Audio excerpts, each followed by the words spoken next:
আজ দিনটা হঠাৎ করে উল্টে যাবে এটা আমি একদমই ভাবি। তো দেখো এখানে আমি কিছু খাবার নিয়ে নিয়েছি। এবার বলি, আমাকে বলা হয়েছিল অনেক দিন ধরে প্ল্যান হচ্ছে চল একদিন দেখা করি, যার যা মন চায় সেরকম টুকটাক স্ন্যাক্স ক্যারি করবে, ছোটোখাটো পিকনিক টাইপ। বেশ খুশি মনে বেরিয়েছি। প্ল্যান ছিল ময়দান, কিন্তু বৃষ্টির জন্য সেটা চেঞ্জ হয়ে হলো নন্দন।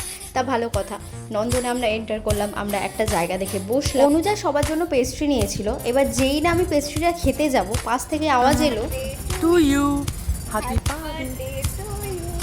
পিকনিক না ছাই, এখানে আমার বার্থডে সেলিব্রেশন চলছে 1 মাস পর। ওদের গিফট আইডিয়াস দেখে তো আমি জাস্ট অবাক। এগুলো শুধু গিফটই নয়, এগুলো ওদের লাভ, কেয়ার, এফোর্ট। এরকম সারপ্রাইজ আমি সত্যিই কোনোদিন পাইনি। কোয়ালিটি টাইম স্পেন্ড হলো সকলের সাথে।